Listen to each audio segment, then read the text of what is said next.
வணக்கம் மக்களே. இது யாருக்குன்னா 3 பேர் தெரு லைட் போடுற வேலையில் இருக்காங்களா, அவங்களுக்காக தான் டீ போட்டுட்டு இதோட கடையிலேருந்து வாங்கின பப்ஸையும் கொடுக்க போகிறோம். இன்னைக்கு எனக்கு லீவு தான். ஈஸ்டர் அன்னைக்குமா இன்னைக்கு கூட நான் சர்ச்சுக்கு போக முடியலை.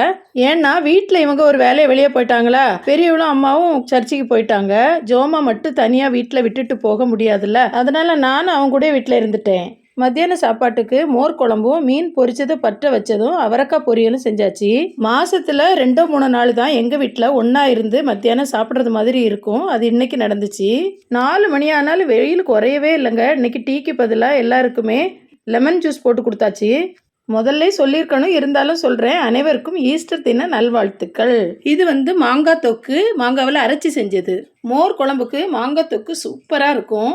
கொஞ்சம் வெயில் தாழ்ந்ததும் வெளியில் வந்தால் விரிஞ்ச ரோஜாவை வெட்ட நாளாச்சுது. அதனால் அதையும் வெட்டிட்டு தோட்டத்தில் இருந்த சின்ன சின்ன வேலையும் செஞ்சாச்சு. எங்கள் ஊரில் வெயில் மச்சியை தொலைச்சி மண்டையே புழக்குதுங்க.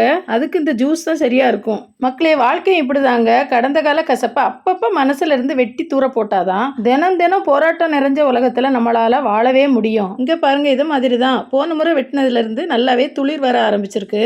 ஓகே மக்களே, நெக்ஸ்ட் வீடியோ பார்க்கலாம். அப்புறம் எப்பவும் போல் நாம் எப்போதும் நல்லது நினைப்போம், நல்லது நடக்கும்.